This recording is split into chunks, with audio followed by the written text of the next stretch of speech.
Harry Potter and the Half-Blood Prince, Chapter 8. Snape Victorious.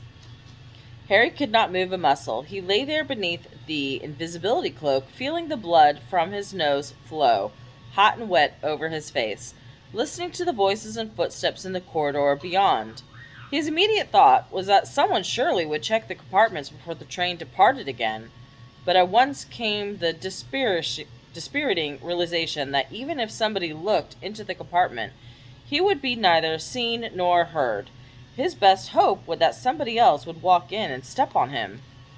Harry had not hated Malfoy more than as he lay there, like an absurd turtle on his back, dripping blood sickeningly into his open mouth. What a stupid situation to have landed himself in, and now the last few footsteps were dying away. Everyone was shuffling along the dark platform outside.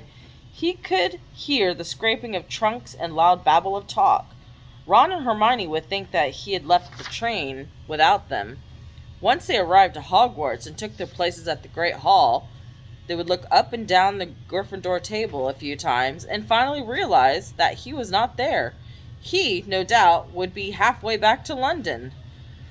He tried to make a sound, even a grunt, but it was impossible.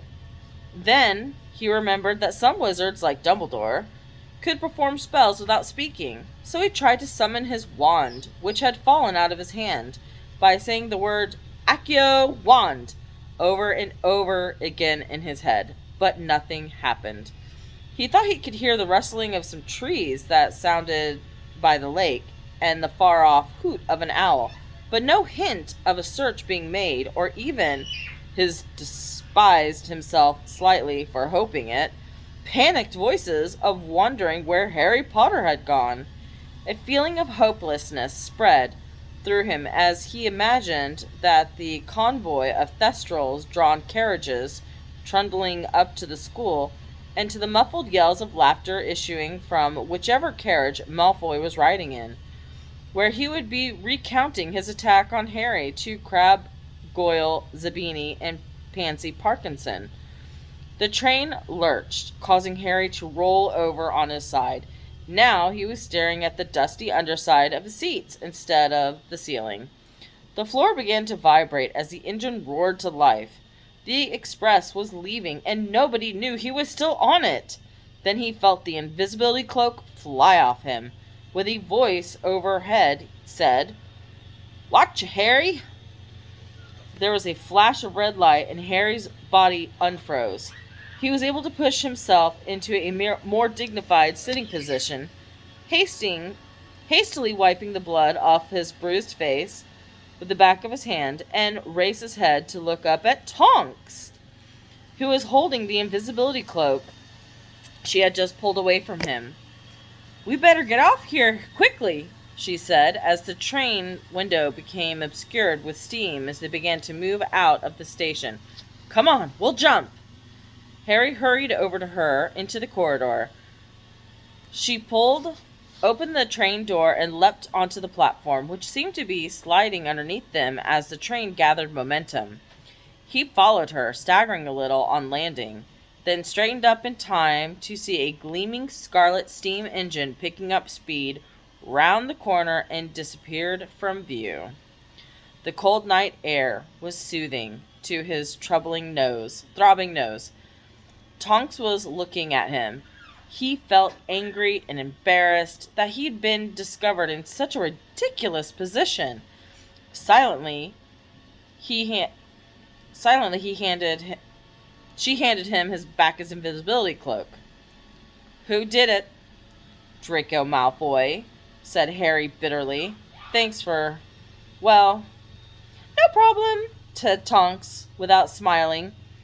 From what Harry could see in the darkness, she was a mousy-haired and miserable-looking as she had been when they met at the Burrow. "I could fix your nose, if you stand still." Harry did not think much of this idea. He had been intending to visit Madame Pomfrey, the matron in whom had little more confidence when it came to healing spells, but it seemed rude to say this, so he stayed stock still and closed his eyes. "A Pitsky," said Tonks. Harry's nose felt very hot and then very cold. He raised his hand and felt it gingerly. It looked to be mended. Thanks, a lot. You better put your cloak back on, and we could walk up to the school, said Tonks, still unsmiling. As Harry swung the cloak back over himself, she waved her wand, and an immense silvery four-legged creature erupted from it, streaking off into the darkness. Was that a Patronus? Asked Harry, who had seen Dumbledore send messages like this. Yes, I'm sending word to the castle that I've got you, or they'll worry. Come on, we better not dawdle. They set off towards a lane that led to the school. How did you find me? I noticed you hadn't left the train, and I knew you had a cloak, so I thought you might be hiding for some reason. When I saw the blinds were all drawn down on that compartment, I thought I'd better check. But what are you doing here, anyways? Asked Harry. I'm stationed at Hogsmeade now. I give the school extra protection, said Tonks. Is it just you who's stationed up here? Or, no, Proudfoot, Savage, and Dawlish are here too. Dawlish? The Auror Dumbledore attacked last year? That's right. They trudged up the dark, deserted lane, following the freshly made carriage tracks. Harry looked sideways at Tonks under his cloak. Last year she had been inquisitive, to the point of being a little annoying at times. She had laughed easily. She had made jokes. Now she seemed older, much more serious and purposeful. Was it all the effect of what had happened at the ministry? He was reflecting uncomfortably that Hermione would have suggested he say something consoling about Sirius to her. That it hadn't been her fault at all. But he couldn't bring himself to do it. He was far from blaming her for Sirius's death. It was no more her fault than anyone else's, and much less than his. But he did not like talking about Sirius, if he could avoid it. And so he trampled on through the cold night in silence, Tonks' long cloak whispering on the dark grounds behind them. Having always traveled there by carriage, Harry had never before appreciated just how far Hogwarts was from Hogsmeade Station. With a great relief, he finally saw the tall pillars of either side of the gates, which topped with a winged boar. He was cold, he was hungry, and he was quite keen to leave this new gloomy Tonks behind. But when he put out his hand to push open the gate, he found them chained shut. "Hello, Homora!" he said confidently, pointing his wand to the padlock, but nothing happened. "That won't work on these," said Tonks. "Dumbledore bewitched them himself." Harry looked around. "I could climb the wall," he suggested. "No, you couldn't," said Tonks flatly. "Anti-intruder jinxes all over them. Security's been tightened 100-fold this summer." "Well, then," said Harry, starting to feel annoyed at her lack of helpfulness, "I suppose I'll just have to sleep out here and wait for morning." "Someone's coming for you," said Tonks. "Look." A lantern was bobbing in the distant foot of the castle. Harry was so pleased to see it, he felt as though he'd even endure Filch's wheezy criticisms of his tardiness and rants about how his timekeeping would improve with the regular application of thumbscrews. It was not until the glowing yellow light was 10 feet away from them that Harry pulled off his invisibility cloak so that he could be seen, that he recognized with a rush of pure loathing the uplift hooked nose and long black greasy hair of Severus Snape.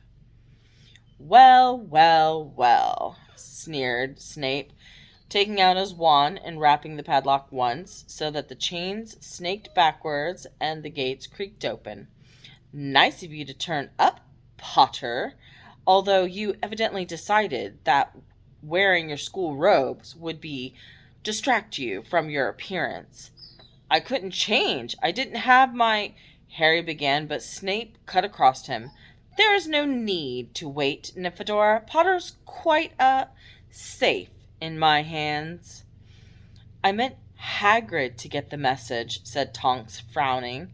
Hagrid was late from the start of term feast, just like Potter here, so I took it instead. And incidentally, said Snape, standing back to allow Harry to pass him, I was interested to see your new Patronus. He shut the gate in her face with a loud clink, tapped the chains with his wand again so that they slithered, clinking back into place. I think you were better off with the old one, said Snape, his voice malice and his voice unmistakable. The new one looks weak. Rude. As Snape swung the lantern about, Harry saw fleetingly a look of shock and anger on Tonks's face. Then she was covered in blackness once more. Good night, Harry called out to her over his shoulder as he began to walk up to the school with Snape. Thanks for everything. See you, Harry. Snape did not speak for a minute or so. Harry felt as though his body was generating waves of hatred so powerful that it seemed incredible that Snape could not feel them burning him. He had loathed Snape from their first encounter, but Snape had placed him forever and irrevocably beyond the possibility of Harry's forgiveness by his attitude towards Sirius. Whatever Dumbledore said, Harry had time to think over the summer, and had concluded that Snape's snide remarks to Sirius about remaining safely hidden while the rest of the Order of the Phoenix were off fighting Voldemort had probably been a powerful factor in Sirius rushing off to the Ministry that night, the night he died. Harry clung to the notion, because it enabled him to blame Snape, which felt satisfying, and also because he knew that if anyone was not sorry that Snape was dead, it was that man now striding next to him in the darkness. 50 points from Gryffindor for lateness, I think, said Snape. And let me see, another 20 for your muggle attire. You know, I don't believe any house has ever been in the negative figures this early in term. You haven't even started pudding. Oh, we haven't even started pudding. You might have set a record, Potter. The fury and hatred bubbling inside Harry seemed to blaze white hot. But he would rather have been immobilized all the way back to London than tell Snape why he was late. I suppose you wanted to make an entrance, did you? Snape continued. And with no flying car available, you decided to bursting into the Great Hall halfway through the feast ought to be quite a dramatic effect. Harry remained silent, though he thought his chest might explode. He knew that Snape had to come to fetch him just for this. For a few minutes, when he could needle and torment Harry without anyone listening. They reached the castle steps at last, and as the great oaken front door swung open into the vast, flagged entrance hall, a burst of talk and laughter and of tinkling plates and glasses greeted them through the door standing open at the great hall. Harry wondered whether he could slip the invisibility cloak back on, therefore gaining his seat at the great long Gryffindor table, which, inconveniently, was the farthest from the entrance hall. Without being noticed, as though he had read Harry's mind, however, Snape said, "No cloak. You could walk in so that everyone sees you, which is what you wanted, I'm sure." Harry turned on the spot, marched straight through the open doors, anything to get away from Snape. The great hall, with its 4 long house tables and its staff table set at the top of the room, was decorated as usual with floating candles and made the plate below glitter and glow.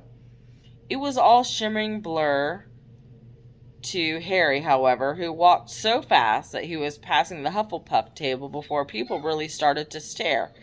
And by the time he was standing up to get a good look at him, he had spotted Ron and Hermione, sped along the benches towards them, and forced his way in between them. "Where have you been? Blimey! What have you done to your face?" he said. Ron, goggling at him along with everyone else in the vicinity.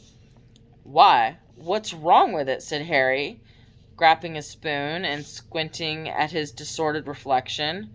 "You're covered in blood," said Hermione. "Come here." She raised her wand and said, Chigiro, and siphoned off the dried blood. "Thanks," said Harry, feeling his now clean face. "How's my nose looking?"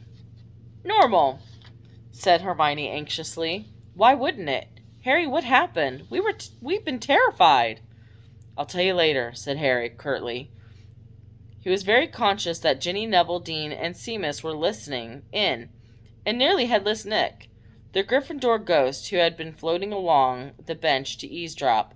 "But," said Hermione. "Not now, Hermione," said Harry in a darkly significant voice. He'd hoped very much that they would all be assured that he would have been involved in something heroic, preferably involving a couple of Death Eaters and a Dementor. Of course, Malfoy would spread the story far and wide as he could, but there was always a chance it wouldn't reach too many Gryffindor ears. He reached across Ron for a couple of chicken legs and a handful of chips, but before he could make them, they vanished and were replaced with puddings. "You missed the sorting anyways," said Harry, as Ron dived for a large chocolate gâteau. "Hat said something interesting?" asked Harry, asking for a piece of treacle tart. "More of the same, really, advising us all to unite in the face of our enemies, you know. Dumbledore mentioned Voldemort at all?" "Not yet, but he always saves his proper speeches for after the feast, doesn't he? It can't be long now." "Snape said Hagrid was late for the feast." "You seen Snape? How come?" said Ron, frenzied mouthfuls of gâteau. "Bumped into him," said Harry evasively. "Hagrid was only a few minutes late," said Hermione. "Look, he's waving at you, Harry." Harry looked up at the staff table, grinning at Hagrid, who was indeed waving at him. Hagrid was never quite managed to comport himself with the dignity of Professor McGonagall, head of Gryffindor House, the top of whose head came up was somewhere between Hagrid's elbow and shoulder as they were sitting side by side, and who was looking disapprovingly at this enthusiastic greeting. Harry was surprised to see the divination teacher, Professor Trelawney, sitting on Hagrid's other side. She rarely left her tower room, and he had never seen her at the start of term feast before. She looked as odd as ever, glittering with beads and trailing shawls, her eyes magnified in enormous size by her spectacles. Having always considered her a bit of a fraud, Harry been shocked to discover at the end of this previous term that it had been she who had made the prediction that caused Lord Voldemort to kill Harry's parents and attack Harry himself. The knowledge had made him even less eager to find himself in her company. But thankfully this year he'd be dropping divination. Her great beacon-like eyes swiveled in his direction. He hastily looked away towards the Slytherin table. Draco Malfoy was miming a shattering of a nose to a raucous laughter and applause. Harry dropped his gaze to his treacle tart, his insides burning again. What he would not give to fight Malfoy one-on-one. "So what did Professor Slughorn want?" asked Hermione. "To know what really happened at the Ministry," said Harry. "Him and everyone else," sniffed Hermione. "People were interrogating us about it on the train, weren't they, Ron?" Yeah, said Ron, all wanting to know if you really are the chosen one. There had been much talk. There has There has been much talk on that very subject, even amongst the ghosts, interrupted Nearly Headless Nick, inclining his barely connected head towards Harry so that it wobbled dangerously on its ruff. I'm considered something of a Potter authority. It is widely known that we are friendly. I have assured the spirit community that I will not pester you for information, however. Harry Potter knows that he can confide in me with complete confidence. I tell them I would rather die than betray his trust. That's not saying much, seeing you're already dead, said Ron, observed. Once again, you show all the sensitivity of a blunt axe, said Nearly Headless Nick. In affronted tones, he he rose into the air and glided back towards the far end of the Gryffindor table, just as Dumbledore got to his feet at the staff table. The talk and laughter echoing around the halls died away almost instantly. "The very best of evenings to you," he said, smiling broadly, his arms wide, as though to embrace the whole room. "What happened to his hand?" gasped Hermione. She had not been the only one who had noticed. Dumbledore's right hand was as blackened, dead-looking as it had been on the night he had come to fetch Harry from the Dursleys. Whispers swept the room. Dumbledore, interrupting them correctly, merely smiled and shook his purple and gold sleeve over his injury. "Nothing to worry about," he said airily. "Now, to our new students, welcome. To our old students, welcome back. Another full year of magical education awaits you." "His hand was like that when I saw him over the summer," Harry whispered to Hermione. "I thought he'd have it cured by now, though. Or Madame Pomfrey would have done." "It looks as if it's died," said Hermione, with a nauseated expression. "But there are some injuries you can't cure, old curses, and there are poisons without antidotes. And Mr. Filch, our caretaker, has asked me to say that there is a blanket ban on any joke items bought at the shop called Weasley's Wizard Wheezes. Those wishing to play for their house Quidditch team should give their names to their heads of house as usual. We are also looking for a new Quidditch commentators who should do likewise. We are pleased to welcome a new staff member of the staff this year. Goodness gracious. We are pleased to welcome a new member to the staff this year, Professor Slughorn." Slughorn stood up, his bald head gleaming in the candlelight, his big waist-coated belly casting the table below in shadow. "Is a former colleague of mine who has agreed to resume his old post of potions master." Potions? Potions? The word echoed all over the hall as people wondered whether they had heard right. "Potions?" said Ron and Hermione together, turning to stare at Harry. "But you said—" "Professor Snape, meanwhile," said Dumbledore, raising his voice so that it carried over all the muttering, "will be taking over the positions of Defense Against the Dark Arts teacher." "No!" said Harry, so loudly that many heads turned in his direction. He did not care. He was staring up at the staff table, incensed. How could Snape be given the Defense Against the Dark Arts job? After all this time, hadn't it been widely known for years that Dumbledore did not trust him to do it? "But, Harry, you said that Slughorn was going to be teaching Defense Against the Dark Arts," said Hermione. "I thought he was," said Harry, wrecking his brains to remember when Dumbledore had told him this. But now that he came to think about it, he was unable to recall Dumbledore ever telling him that Slughorn would be teaching.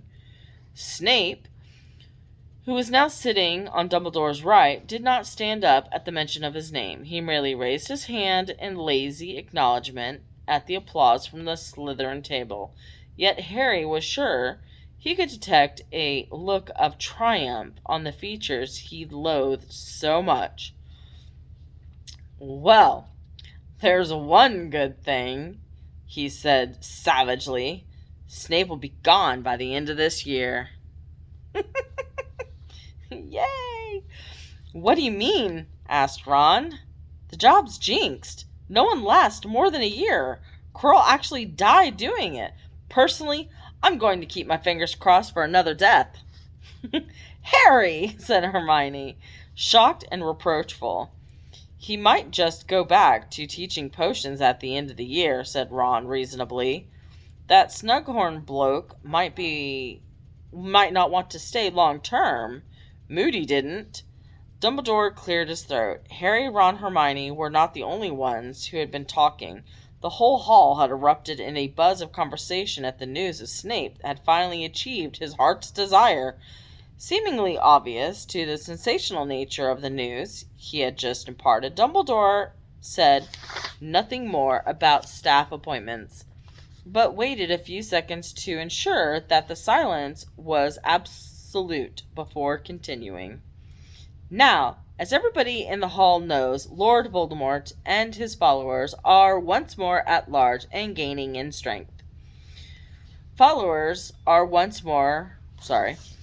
silence seemed to tauten and strain as Dumbledore spoke. Harry glanced at Malfoy. Malfoy was not looking at Dumbledore, but making his fork hover in midair with his wand, as though he found the headmaster's words unworthy of his attention.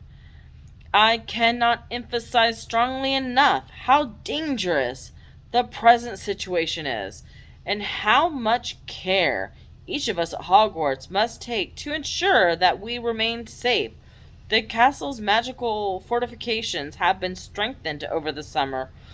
We are protected in new and more powerful ways, but we must still guard scrupulously against carelessness on the part of any student or member of staff.